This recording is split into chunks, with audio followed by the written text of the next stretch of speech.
ప్రయాగ్రాజ్ మహాకుంభమేళాకు నేడు కూడా భారీగా భక్తులు పోటెత్తారు. దట్టమైన పొగమంచు కమ్మేసినప్పటికీ పెద్ద సంఖ్యలో భక్తులు పుణ్యస్నానాల కోసం త్రివేణి సంగమానికి చేరుకుంటున్నారు.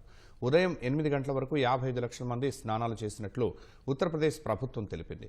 బుధవారం మౌని అమావాస్య సందర్భంగా జరిగిన తొక్కిసలాటలో 30 మంది ప్రాణాలు కోల్పోవడంతో భక్తుల రద్దీ నియంత్రణకు కుంభమేళా ప్రాంతంలోకి వాహనాలకు అనుమతి నిరాకరించారు.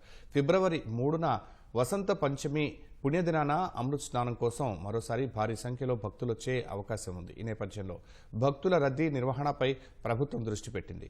2 విశ్రాంత సీనియర్ అధికారులను మేళా విధుల్లో నియమించనుంది.